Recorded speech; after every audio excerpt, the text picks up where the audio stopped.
Voilà, on va passer à la parole de Dieu pour nous ce soir et on va laisser le Seigneur nous conduire. Et on va ouvrir la parole dans l'Ancien Testament, dans Josué au chapitre 1er.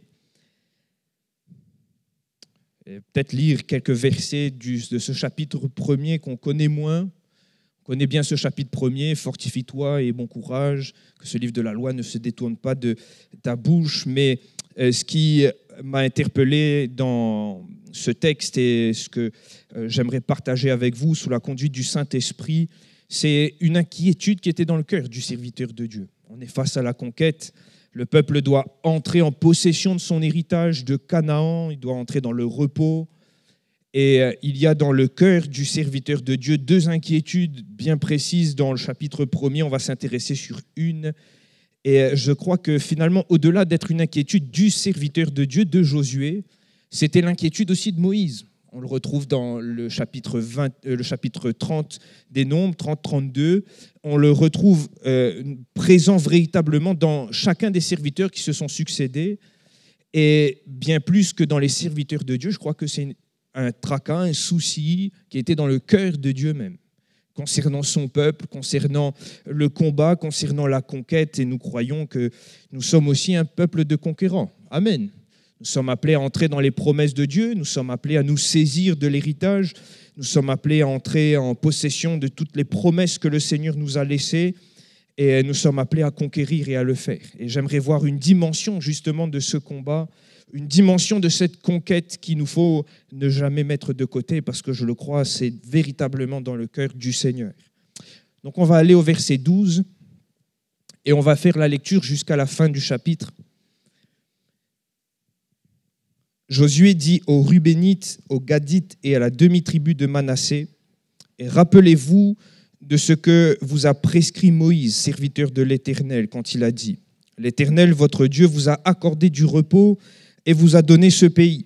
Vos femmes, vos petits-enfants et vos troupeaux resteront dans le pays que vous a donné Moïse de ce côté-ci du Jourdain. Mais vous, tous, hommes vaillants, vous passerez en armes devant vos frères et vous les aiderez, jusqu'à ce que l'Éternel ait accordé du repos à vos frères comme à vous, et qu'ils soient aussi en possession du pays que l'Éternel, leur Dieu, votre Dieu, leur donne. Puis vous reviendrez prendre possession du pays qui est votre propriété, et que vous a donné Moïse, serviteur de l'Éternel, de ce côté-ci du Jourdain, vers le soleil levant.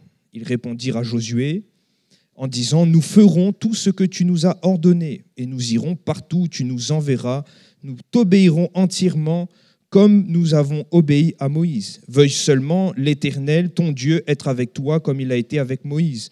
Tout homme qui sera rebelle à ton ordre et qui n'obéira pas à tout ce que tu lui commanderas sera puni de mort. Fortifie-toi seulement et prends courage. Amen. Et si on peut revenir sur le verset 12,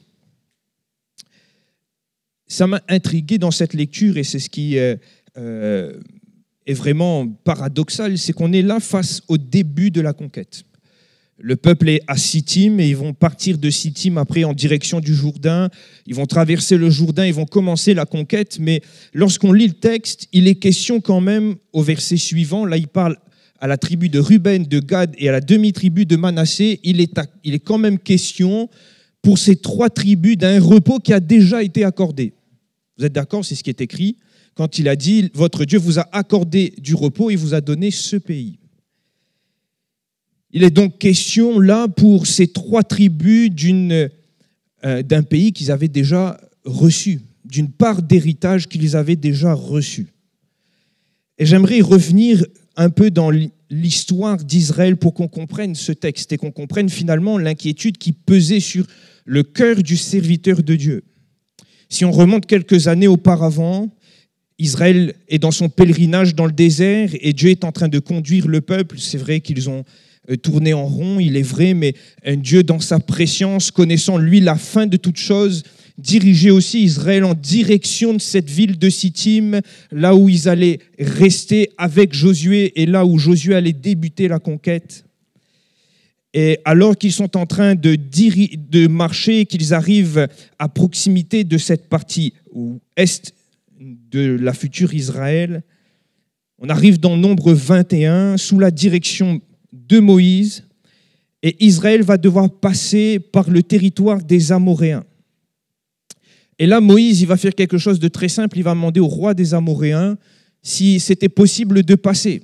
Il s'engage à ne pas détruire les champs, il s'engage à ne rien prendre, il s'engage simplement à passer.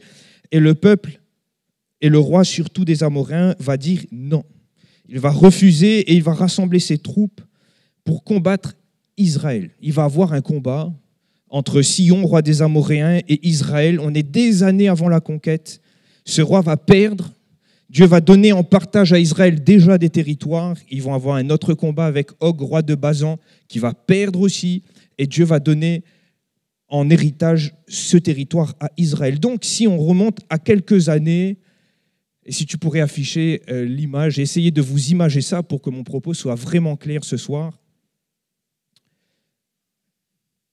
Ça s'affiche. Je ne sais pas si c'est bien lisible pour tout le monde. On a à peu près la carte de ce que ressemble Israël conquis totalement, la Canaan récupérée, Israël en possession de son héritage. Mais au moins, si vous ne voyez pas toute la description et tous les noms, vous voyez au moins ce petit rectangle rouge. Et ces territoires qui sont encadrés en rouge ont été conquis non sous Josué, mais sous Moïse. C'est-à-dire que lorsqu'on débute la conquête de Canaan, ce qui est encadré est déjà acquis. Et déjà à la possession, l'héritage a déjà été distribué entre la demi-tribu de Manassé, Gad et Ruben. Et je vous ai mis les références si vous voulez les lire.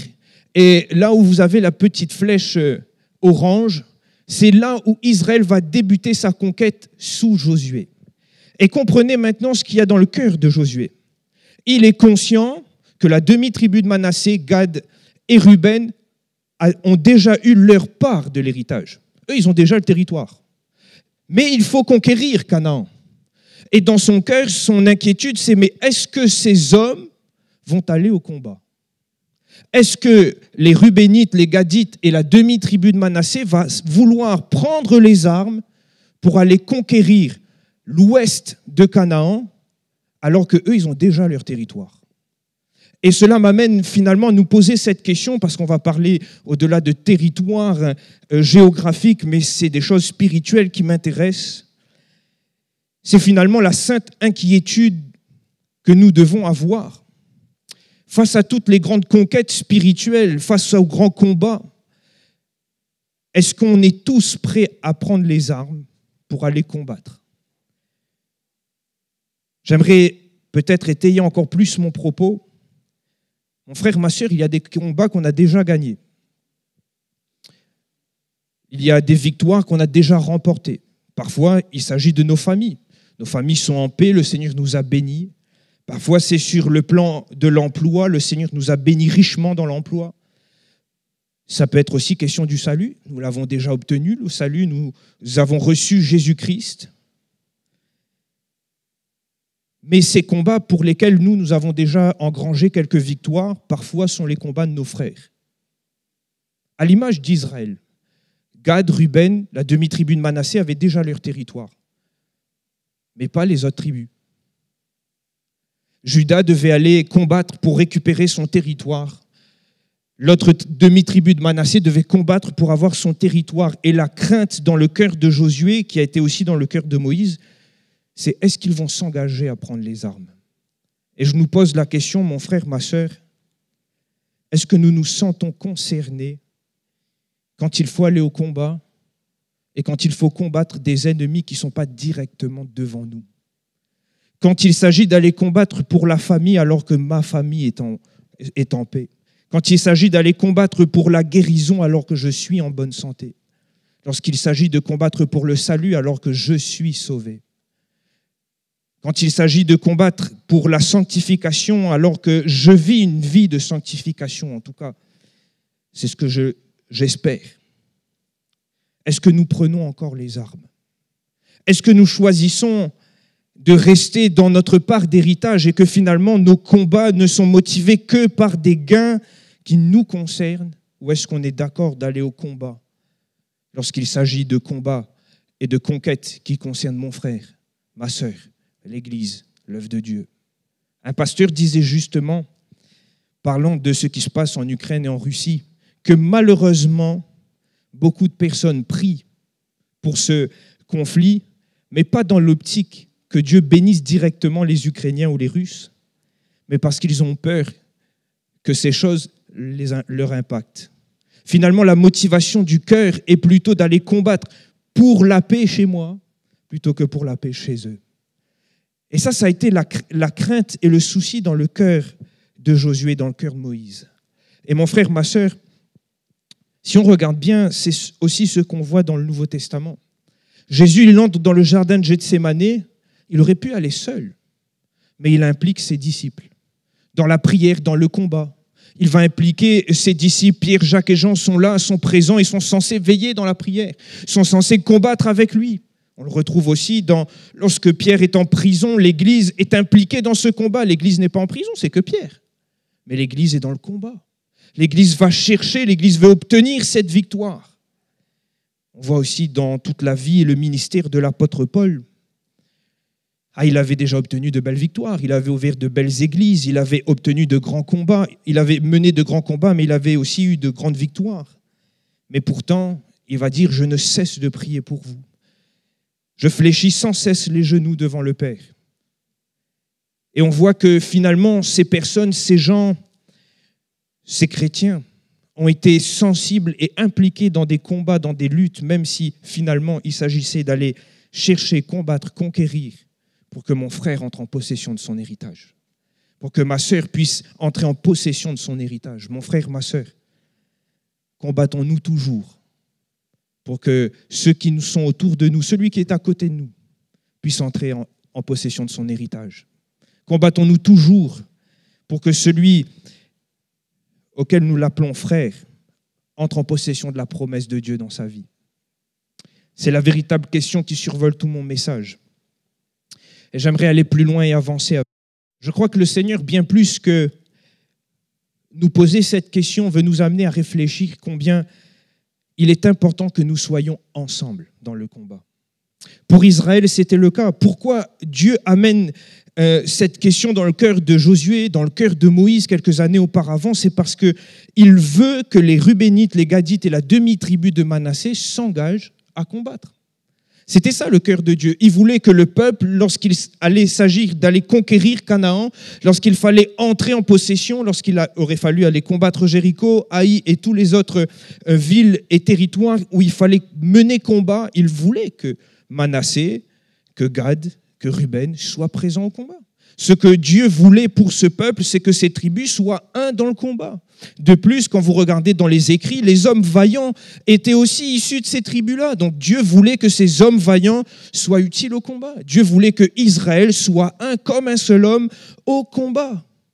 Et moi, je crois que c'est pareil pour nous. Le Seigneur nous amène à considérer aussi dans les combats, dans les luttes, dans les promesses de Dieu, dans ce que nous devons aller chercher, combattre pour le royaume de Dieu, que c'est l'unité qui fera notre force.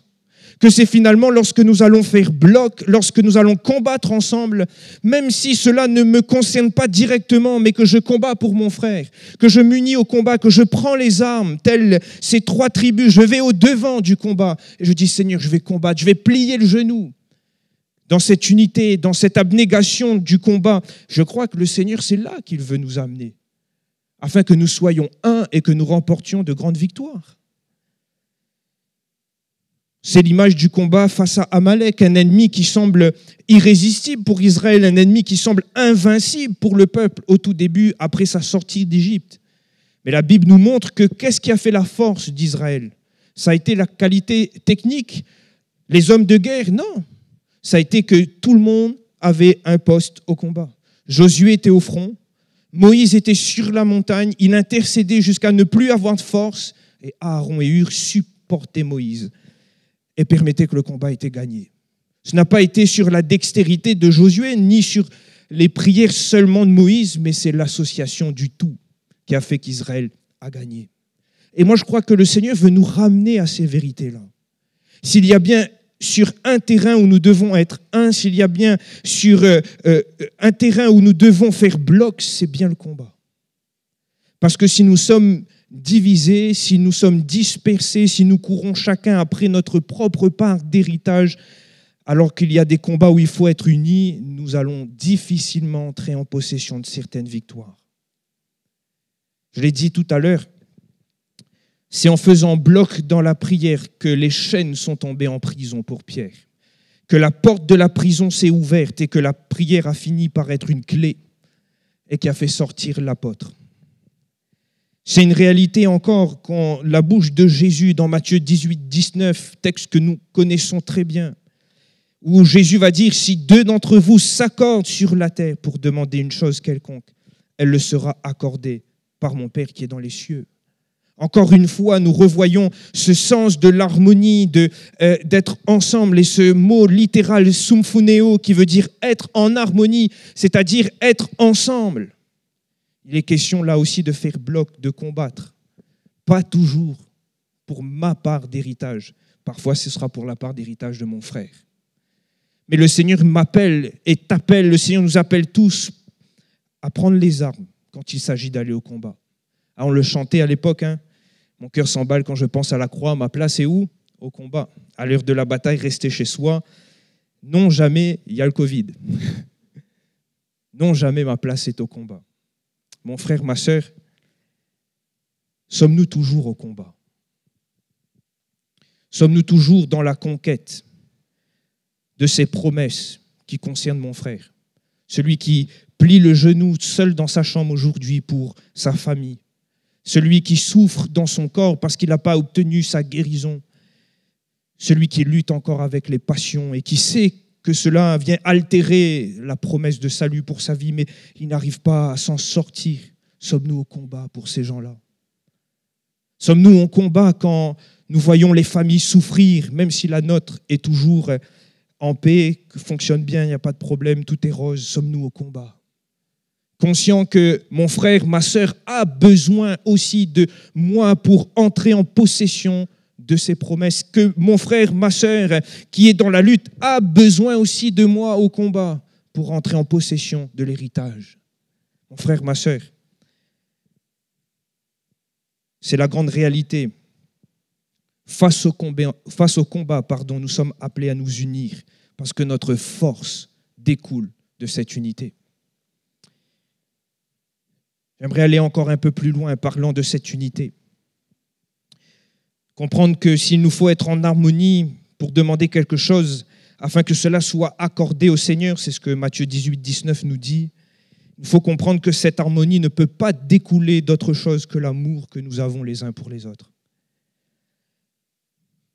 Quand vous regardez le texte de Paul, Paul va lier le fait de se supporter les uns les autres avec charité ou avec amour, au fait de nous efforcer de conserver l'unité de l'esprit par les liens de la paix. Et je note que finalement, le moteur de l'unité, c'est l'amour. Si j'aime mon frère, si j'aime ma sœur, et c'est ce que nous voyons dans ce texte, le peuple d'Israël était suffisamment patriote, ils aimaient suffisamment la nation d'Israël, ils voyaient suffisamment les autres tribus comme étant leurs frères, ils s'aimaient suffisamment pour que même si ils n'avaient pas besoin en soi d'aller au combat, ils sont partis au combat. Et on le voit parce qu'ils ne vont pas simplement au combat, ils vont dire « nous irons devant ». Alors c'est incroyable, ils ont déjà hérité de leur partie du territoire, mais ils choisissent d'être au front devant, de prendre les coups, de subir, d'être face à l'ennemi. Pourquoi? Parce qu'ils aiment leurs frères. Ils aiment cette nation d'Israël. Ils aiment ces autres tribus qui sont présentes. Et je crois, mon frère, ma sœur, que ce qui motive cette unité, c'est l'amour. Et aussi ce qui altère cette unité, c'est le manque d'amour, malheureusement. Ce qui fait que malheureusement, il y a un galet dans les rouages, c'est que parfois, il y a un manque de pardon. Parfois, il y a un manque, malheureusement, d'amour. Je n'arrive pas à supporter mon frère avec la charité de Christ. Je n'arrive pas à passer au-dessus. Je n'arrive pas à voir au-dessus en considérant les réalités du royaume de Dieu bien plus supérieures et bien plus importantes que toutes les chicanes, que tous les problèmes qu'on pourrait avoir. Et malheureusement, après, cela fait barrière. Mais rappelons-nous d'une chose, et je le dis suffisamment, pour que cela reste au moins dans la tête. Le Seigneur n'a pas déchiré le voile pour que nous bâtissions des murs. Le Seigneur ne nous a pas réconciliés avec le Père pour que nous soyons fâchés avec les hommes. Non.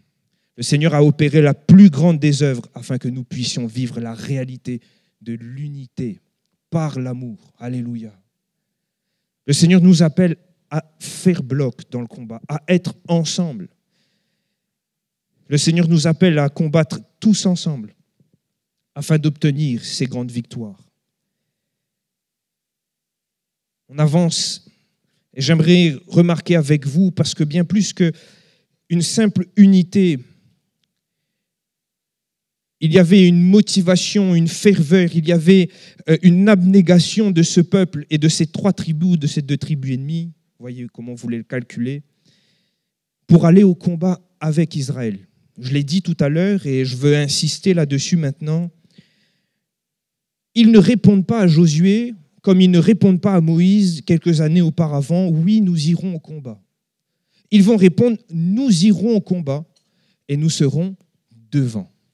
Et je le note et je veux bien insister là-dessus pour comprendre qu'ils sont conscients, eux qui sont dans un confort. Ils ont déjà pris possession de leur partie. Ils ont déjà récupéré l'héritage. Ils ont déjà été héritiers de la partie de Canaan qu'ils devaient hériter. Ils se disent maintenant, vu que nous, on a déjà les nôtres, notre partie, on va aller devant. On va prendre les coups. On va supporter. On va se mettre au front et on va finalement protéger celui qui vient conquérir sa partie. On vient se positionner non pas à côté, on vient devant. Et mon frère, ma sœur, cela me montre toute l'abnégation de ces hommes, de ces tribus, et finalement aussi de ce qui doit nous animer, nous, en tant qu'enfants de Dieu. Si ma famille est en paix, je devrais avoir d'autant plus d'énergie pour prier pour ceux qui ne sont pas en paix. Si ma famille est réconciliée, s'il ne connaît aucune ruine, je devrais avoir d'autant plus d'énergie pour prier pour celle qui est en ruine et qui se déchire. Si mes enfants sont sauvés, si mon épouse est sauvée, je devrais avoir d'autant plus d'énergie pour me mettre au front devant mon frère, devant ma sœur qui doit entrer en possession, afin d'intercéder, de prier. Si j'ai la santé, je devrais avoir d'autant plus d'énergie pour prier pour celui qui ne l'a pas et qui passe par la vallée de la maladie. Et je l'ai cité tout à l'heure et je vais vous donner quelques références maintenant. L'apôtre Paul, lorsqu'il parlait et dans son ministère, lorsqu'il considérait l'Église, l'apôtre Paul avait ce souci également. Ce souci qui va au-delà que les chrétiens aillent bien, que tout soit super, mais l'apôtre Paul lui voulait que les chrétiens entrent en possession des bénédictions spirituelles. L'apôtre Paul avait le souci dans son cœur et c'était même une des raisons de son ministère. Pour lui, réussir le ministère, c'était aussi voir Christ formé dans les cœurs des chrétiens. Et lorsqu'on regarde ces épîtres, lorsqu'on lit ne serait-ce les introductions à ces épîtres, on voit aux Colossiens, il va dire « C'est pour cela, depuis le premier jour où nous avons été informés, nous ne cessons de prier pour vous. » Et qu'est-ce qui l'intéresse ? C'est cette croissance spirituelle, que Christ soit formé dans les cœurs. Aux Éphésiens, il va dire « Je ne cesse de rendre grâce à Dieu pour vous, faisant mention de vous dans mes prières. » Aux Galates, il va dire « Mes enfants pour qui j'éprouve de nouveau les douleurs. » Alors, on voit, il souffre de l'enfantement jusqu'à ce que Christ soit formé en vous. Et on voit dans ces textes, et on voit aussi dans ce que Paul dit, toute l'intensité de l'apôtre vis-à-vis de ces chrétiens et vis-à-vis du combat qu'il mène pour ces chrétiens. C'est pas juste, l'apôtre Paul, il dit pas juste « m'a pris pour ». Il dit « je ne cesse de prier pour vous jusqu'à ce que vous soyez parvenus ».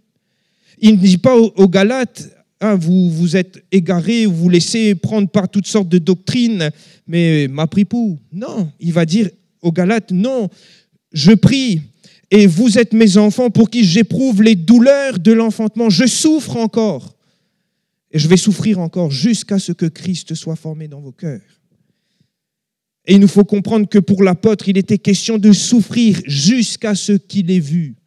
Il était question pour lui de combattre jusqu'à ce que ces chrétiens aient vu et reçu. Et c'est pourquoi dans ces épîtres, il va s'émerveiller lorsqu'il va voir ces chrétiens entrer en possession de certaines choses. C'est pour cela qu'il va s'émerveiller parfois de l'espérance qui est dans les cœurs, de la foi, de l'amour, parce que c'est la raison pour laquelle il combat et il pleure devant le Seigneur s'il le faut.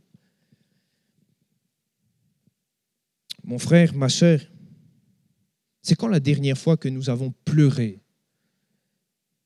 dans le combat à cause du souci pour un frère, pour une sœur?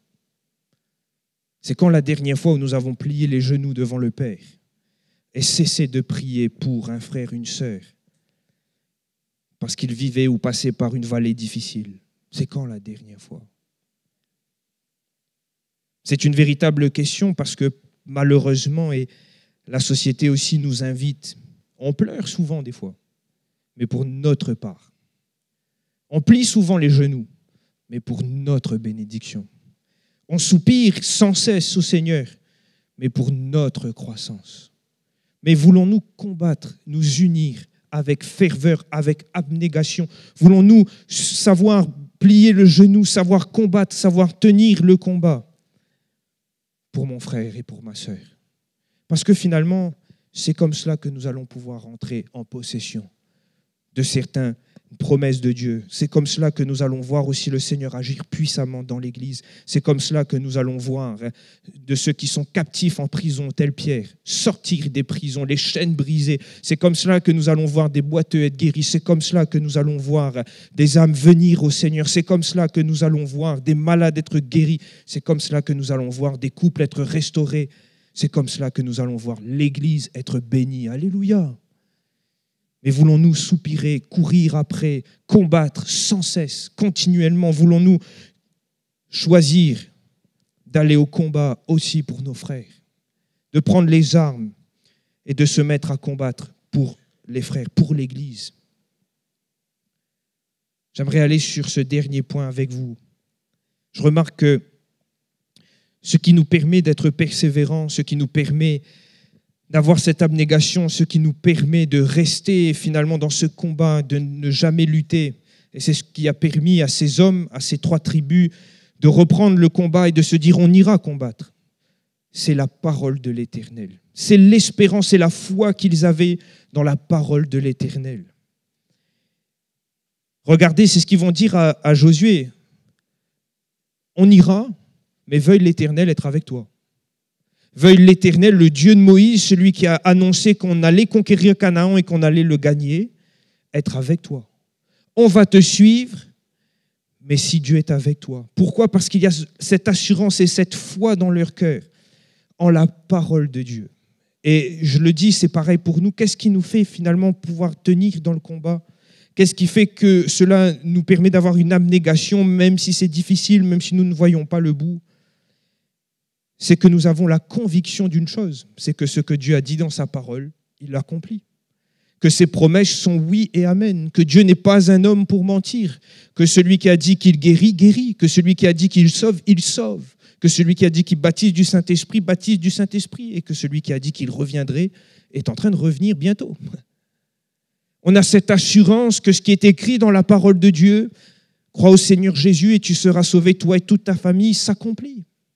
On a confiance que ce que le Seigneur nous a laissé dans sa parole, dans ses écrits, ne sont pas juste des paroles, mais sont des promesses et que ces promesses s'accomplissent. Et c'est ce qui nous permet finalement, et c'est ce qui motive notre abnégation dans la prière, dans le combat, c'est ce qui va nous motiver, qui va nous permettre de tenir, d'être tenace, de ne pas lâcher, aussi pour notre frère, aussi pour notre sœur, même s'il se décourage, même si c'est difficile.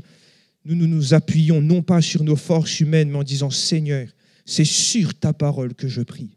C'est sur ta parole que je veux me tenir et c'est sur ta parole que je veux fixer mes prières, Seigneur. Je sais que ce que tu dis, tu le fais. Alléluia. Je sais que lorsque ta parole dit quelque chose, ton bras l'accomplit. Alors ta parole est là le moteur de ma persévérance. La foi dans les promesses de Dieu et l'assurance que j'ai de ce que tu accomplis, ta parole, motive mon combat et me dit de ne pas arrêter. Je peux m'engager, Seigneur, parce que tu es fidèle. Alléluia. Mon frère, ma sœur, Gad, Ruben et la demi-tribu de Manassé auraient pu rester dans leur part. Ils auraient pu rester parce qu'ils avaient déjà conquis leur part, ils avaient déjà reçu leur part d'héritage. Ils auraient pu rester là. Mais ils se sont engagés à combattre. Et ils ont vu tout Canaan être livré entre les mains d'Israël. Maintenant, voilà l'appel que j'aimerais laisser sur ton cœur. Tu peux rester aussi dans ton seul combat. Tu peux aussi rester simplement dans la part ou dans ce que le Seigneur t'a déjà donné. Tu peux rester avec les bénédictions d'hier. Tu peux rester sur la part que le Seigneur t'a réservée jusqu'à maintenant. Mais tu peux aussi t'engager à combattre pour l'Église. Tu peux aussi t'engager à combattre pour ton frère qui souffre. Tu peux aussi t'engager à combattre pour ta sœur qui souffre. Et qui sait si l'Éternel ne donnera pas une victoire aussi surprenante et grandiose qu'il a donnée à Israël, face à Jéricho, face à tous ces rois en Israël qui n'ont pas tenu face à l'Éternel, même s'ils étaient plus nombreux, plus qualifiés et plus grands. Alléluia. Qui sait si l'Éternel ne nous ouvrira pas? Et moi, j'aimerais le dire autrement. L'Éternel nous donnera la victoire. Mais nous, mettons-nous au combat. Sentons-nous concernés. Demandons au Seigneur de déverser encore son amour dans nos cœurs, afin d'être plein et d'être revêtu de ses entrailles de miséricorde. Tel Jésus, devant Jérusalem, il a pleuré devant ces personnes qui venaient à lui. Il s'est ému dans son être intérieur parce que dans ses entrailles, il a été touché voyant la misère. Demandons au Seigneur de faire cette œuvre en nous, afin que nous puissions non pas seulement combattre pour nous, mais nous associer. Vous allez voir, il y a quelque chose de merveilleux avec le Seigneur. C'est que quand on combat pour nos frères combattent aussi pour nous. Alléluia. On n'est jamais seul dans le combat. Et on ne sera jamais seul dans le combat. Mais il nous faut vouloir souffrir, combattre, prendre les armes pour nos frères. Alléluia. Et c'est véritablement ce qu'il y avait dans le cœur de Josué pour Manassé, pour Gad, pour Ruben. Et je crois que c'est ce qu'il y a dans le cœur de Dieu pour chacun d'entre nous. Combattons les uns pour les autres. Prions les uns pour les autres. Pas juste là, mais sentons-nous concernés par ce combat. Alléluia.